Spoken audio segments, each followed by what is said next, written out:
YouTube, friends, free radicals.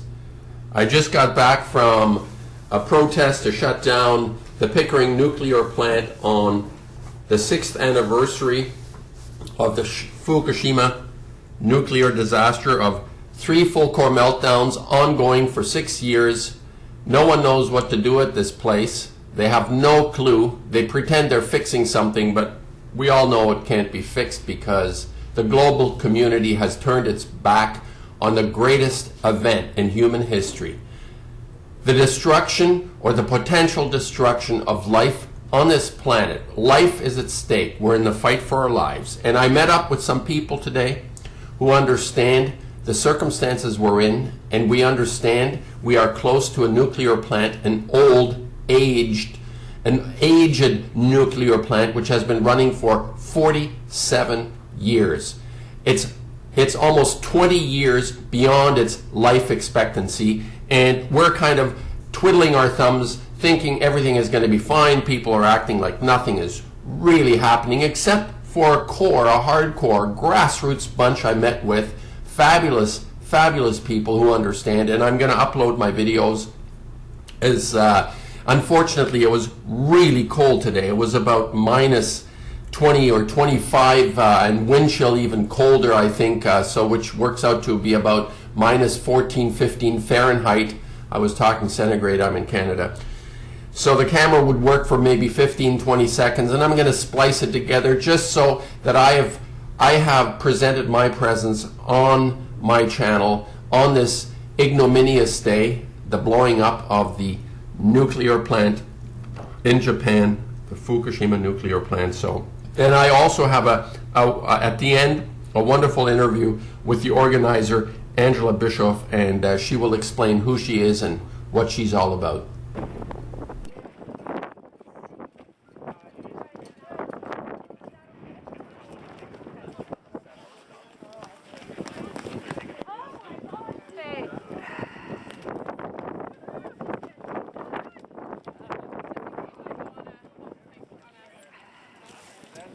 Yeah, well, she was thinking about taking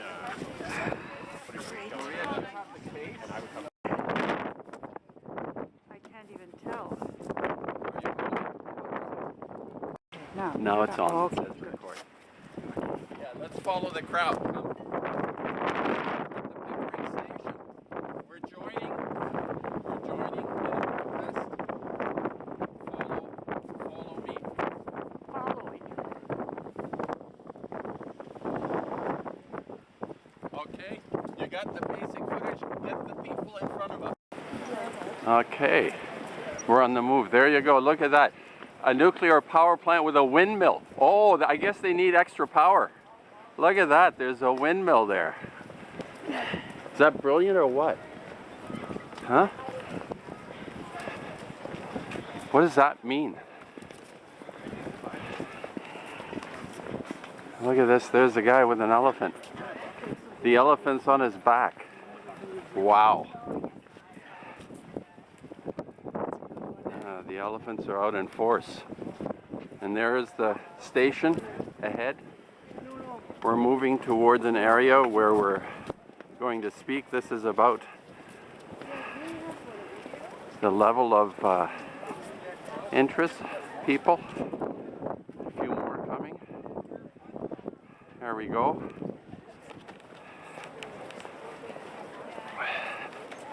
You could get in, like, right beside the elephant. Sure. Okay, and have the people advantage on top first. Upside down. So do you want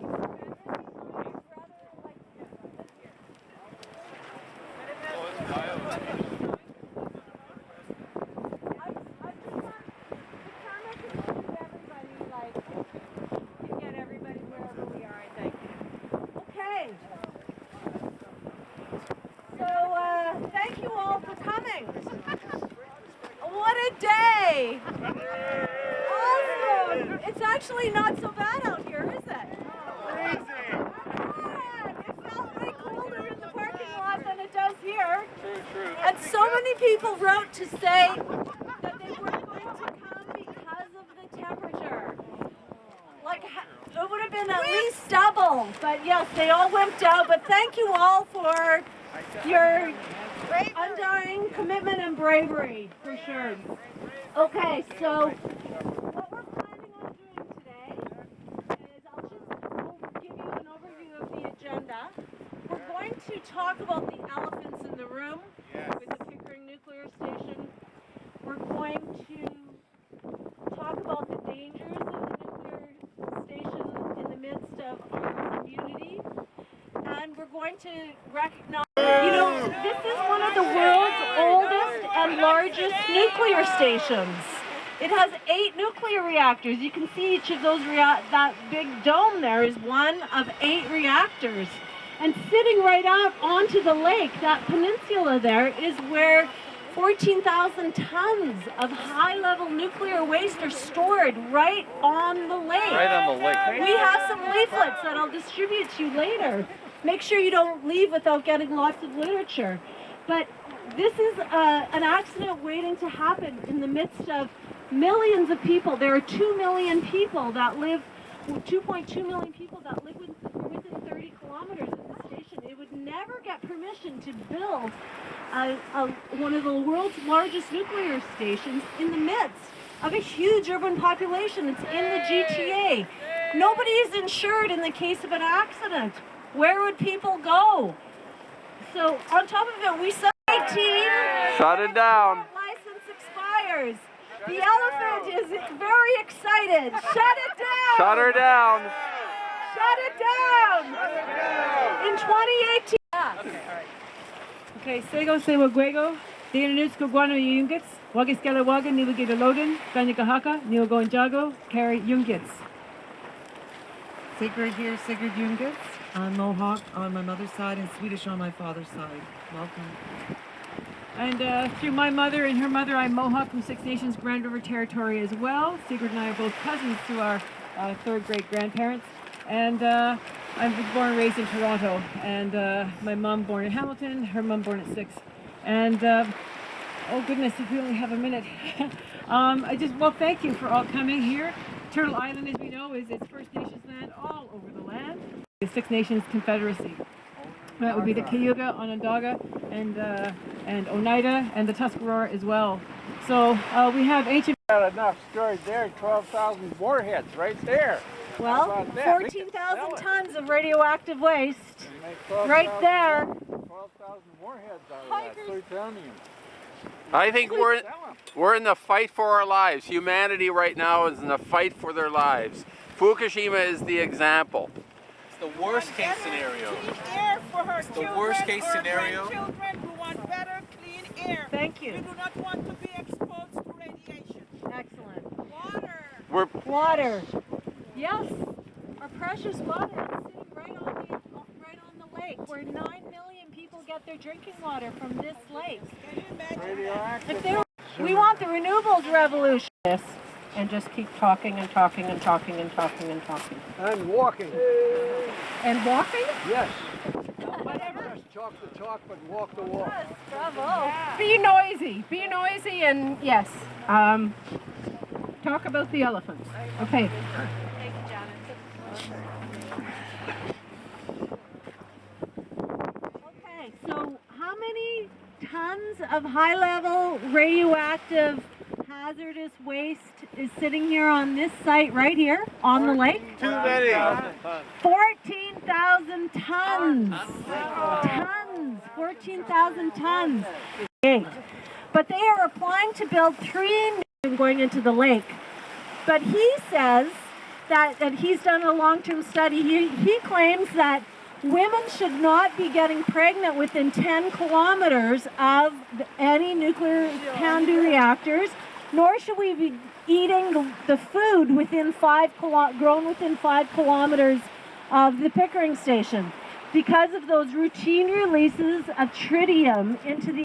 Not a day later, not a month later, not a year later, best before. It's just a matter of time before an inevitable major catastrophe occurs at the now past due Pickering nuclear power plant. That will affect millions of Ontario residents. Why take these unnecessary risks? when cheaper, less harmful alternative energy production exists in Quebec water power, in Ontario wind and solar. These three alternative, less expensive. Here. All right. We're in Pickering after our get together with a great bunch of people. Actually, we had a great turnout today at the Pickering protest to shut down the Pickering nuclear plant on the 6th anniversary of Fukushima. We're at 3/11, 2017, 6 years after nuclear plant in Japan blew up and created havoc. The Pacific Ocean is obviously being affected. And our Pickering nuclear plant here is on a big body of water, supplying a lot of water to people. Have the camera on you. Well, they can hear me. They can hear me, that's fine. And I am with Angela Bischoff, who is the director of the Clean Air Alliance of Ontario. Did I say that right? Outreach director. Outreach director, okay. The Ontario Clean Air Alliance. And Angela Bischoff is Soul of Conscience, who is totally committed to ridding not just Pickering, but all nuclear activity on the planet, which is probably the priority in humanity. Now, Angela, what I'd like to ask you, first of all, I really appreciate what you're doing and all the effort that you've made in order to get us over the hump. And can you just tell us where you got going with this, why you realized this was important, and the initiatives that you have started? Where does that come from, do you feel?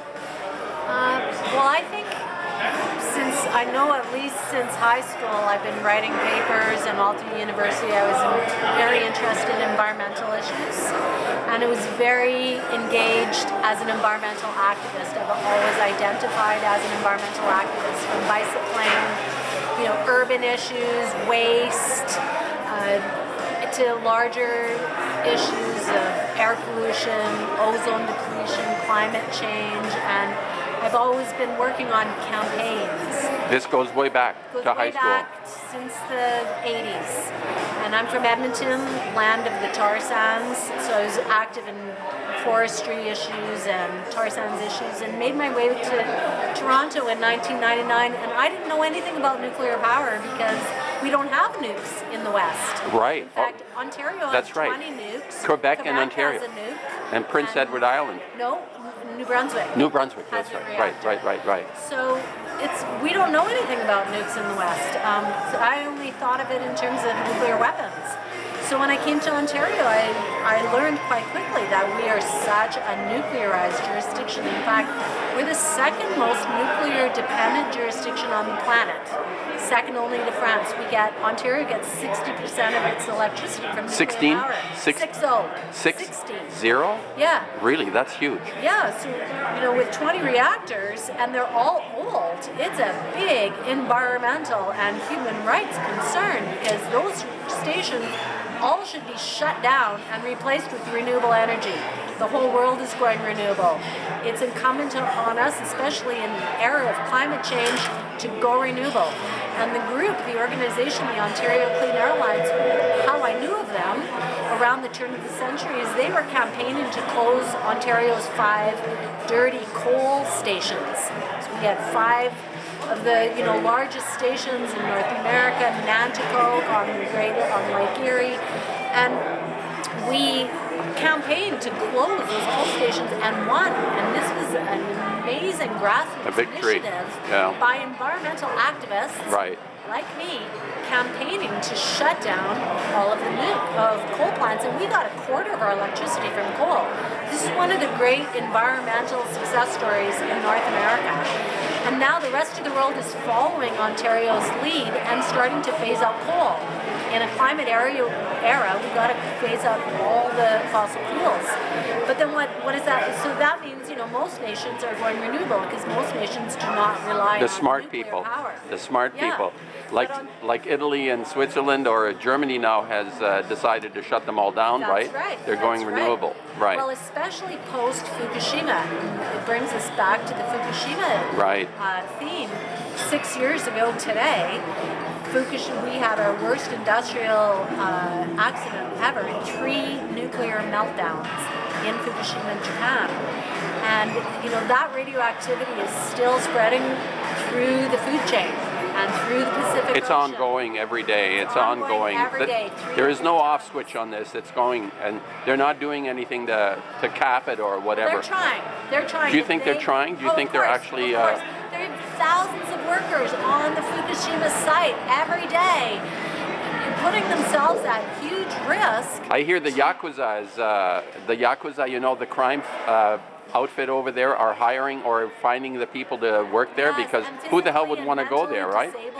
It's like weird situations to work there. It's tragic actually what's going on, how they're trying to, and whatever plan they have, who knows? Who knows? I mean, suffering. There's still close to 100,000 people that have not been able to return to their homes, and now they're forcing people to return back to their homes. And there's like wild boars foraging through the towns. These are completely abandoned. And they want to get people back in. Towns. They're taking away people's monthly subsidies to live elsewhere. They're now saying no more subsidies. You have to move back home. It's insane. It's insane. It's crazy. It's crazy. And why would we even consider risking a Fukushima accident in the midst of huge urban populations? Pickering, the Durham region, Darlington. Right. The Bruce nuclear station. We're starting to rebuild all of our aging nuclear reactors. Of the 18 working reactors, we're rebuilding 10 of them and locking us in for another 40 years. It's insane while the rest of the world goes renewable, and the prices for renewable energy are nosediving, and the prices for nuclear power are skyrocketing. Cheap and clean, huh? Yes. Now, okay, what's interesting for me though is like you're a local, you're active on a very local level, which is very interesting to me because people have a lot of resistance about being involved, and I'm sure that when you organize events now, today I think was really quite wonderful. You figure there were about 40 people that came out, and it was freezing. You were warm as anything. You were hopping around. You were fine. Yeah, whatever. I don't know how, but everybody else was suffering. Oh, I feel so bad. Angela's in shape. Anyway. What I find quite often is that, especially with my contacts, people that I have on YouTube, is that there is a sort of there is a hump we need to get over to become active. Like there is something.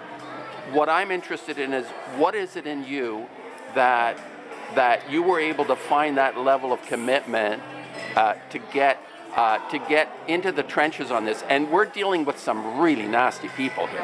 We're not, right? And I'm wondering to what extent you might have even been targeted on stepping out there, right? Because I think this is an issue that most people actually are afraid of, which is why they don't want to have their name. I heard somebody was on the camera today and they didn't want their name mentioned. Okay, it does take a lot of courage to stick your neck out. It takes so much courage, and I've seen it. I've seen activists burn out, but I've also seen the results of my work bear fruit. So I've seen that from the beginning of that question. Okay. I will start. Yes, what got you over the hump in terms of your activism? Because it is a struggle. It is a struggle when you step into this, right? It does feel like a real David and Goliath battle, especially taking on the nuclear industry. But hey, we took on the coal industry in Ontario and we won. And they're Not big. For the whole world, yeah. But for Ontario. That was a David and Goliath battle. Right. And when we first announced it back in 1997, calling for 100% coal phase out, people thought we were totally crazy. I wasn't involved at that point, but the environmental community thought that Jack Gibbons of the Clean Air Alliance was crazy to call for that. And they were saying, oh, you should ask for 50%, and they were debating what he should be calling for, but he called for 100% and he won. And he kept the industry's feet to the fire. So I've seen what individuals can do, and in my own life I've seen massive shifts in, just in terms of, like when I started bicycling to work and campaigning for bicycles' rights in the late 80s, there was no such thing as bicycle rights. We didn't know that we could advocate for bike lanes. And now Edmonton and Toronto, Montreal and Vancouver, all cities around the world are creating, hundreds of kilometers of bicycle lanes for cyclists, bicycle facilities, parking. We didn't have bike racks when I started. Do you find that? Okay, so as you're going through this, this has been quite a long time. You're full time on this. You're full time on this effort, are you? I've been a full-time environmental activist since I dropped out of school, basically, and started working on It's kind of like art, probably. 87.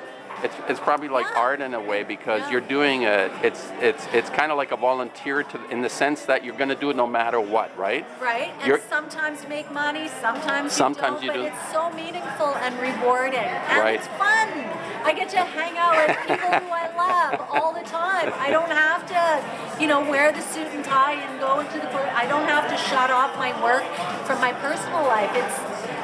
I live my work and Right. my friends, and it's a community, and it's joyful, and I'm privileged, but I've also created it. I've created a life around activism, and I've sacrificed a lot. I haven't had my own family. I don't own a car, and I don't own a house, and so It's a calling. It's a calling in that sense. That's and it the was impression I worthwhile would for have. me. Yeah, it is. Right. So there is a feeling of being rewarded.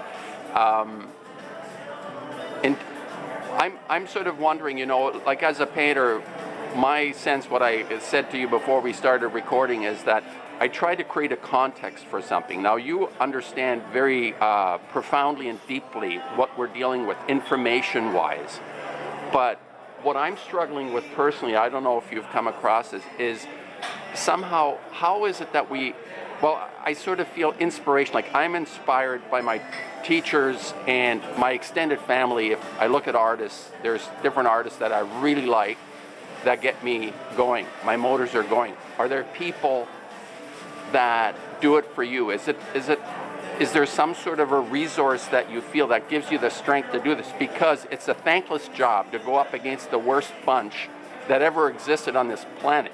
They outstrip Hannibal and Hannibal Lecter and the whole lot, right? Like the barbarians. So we're not tiddlywinking here. This is like, where's the strength coming from? Well, where is that? Partly, I am clear that I'm not attached to the results. Like, I would say most of the campaigns I've jumped into, I haven't won, or certainly not immediately.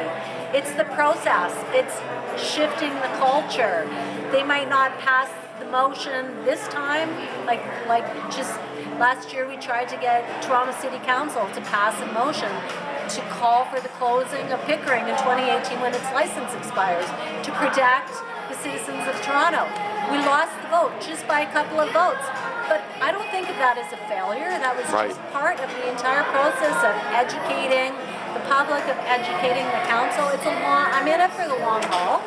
And I win some and I lose some. Right. And overall I see a shift in culture, but also the community of people that I'm working with, my colleagues, the people that came to the rally today, they're my friends, they're my inspiration.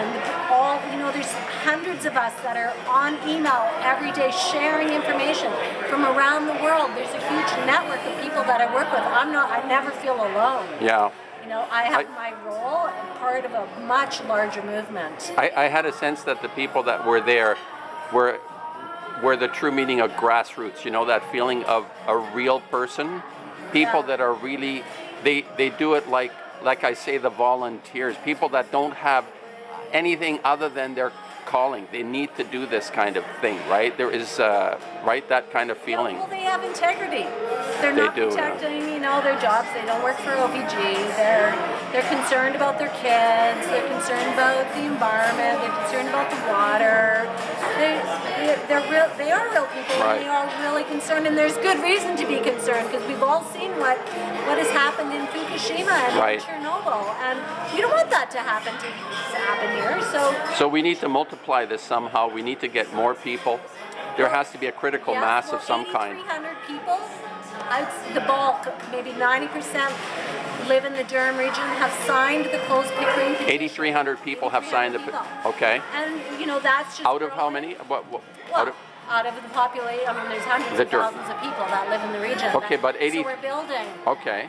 And those people we can invite to send letters to the premier, and we're just building the movement. We'll send them the video of the action today. There's a saying though about that number is that I think for each voice, there are 1,000 people they represent 1,000 silent people or something like that, right? So 8,300 would be like 83,000 or whatever, right? We're constantly getting letters sent to the premier, videos. We're, working Fabulous. within all the parties. We're at the legislature. We're just, creating a campaign, developing it as we go. Fabulous. Trying our best. Just trying our best. Well, Angela, I really appreciate what you're doing. You're an inspiration to a lot of people. I know that. Are you, tell people where you're found, where people find you? Well, please sign the petition to close Pickering at close-pickering.ca. I can attach a link under my thing. I can attach a link. Yeah. And Okay. our website is cleanairalliance.org. Right. All our reports, background information, cost estimates, fact sheets on tritium and nuclear waste, it's all up there. You can learn all about Pickering, Darlington, Bruce. You can learn about, alternatives to our current nuclear rebuild, commitment to the fleet. You can learn about decommissioning the stations. How would we do that? Right. Rather than let them sit idle. And how to get involved with you? How to get involved with you? Send me an email, Work. Angela@cleanairalliance.org. I'm happy to engage with you, get you on our email list. Right. Learn more about the issue. That's the most important thing. Fabulous. And then you spread that to your friends and neighbors. It's not enough for you to learn it. You got to get the word out. Right. And I'll give you information to share with your friends and neighbors if you get in touch with me. Fabulous. Thank you, Angela. Thank you, Tom. It was great to have met you, and we're gonna do stuff together. We're gonna do stuff together. We're gonna do some art things together, maybe. Yeah. Excellent. Just like Let's do it. terrific. Okay.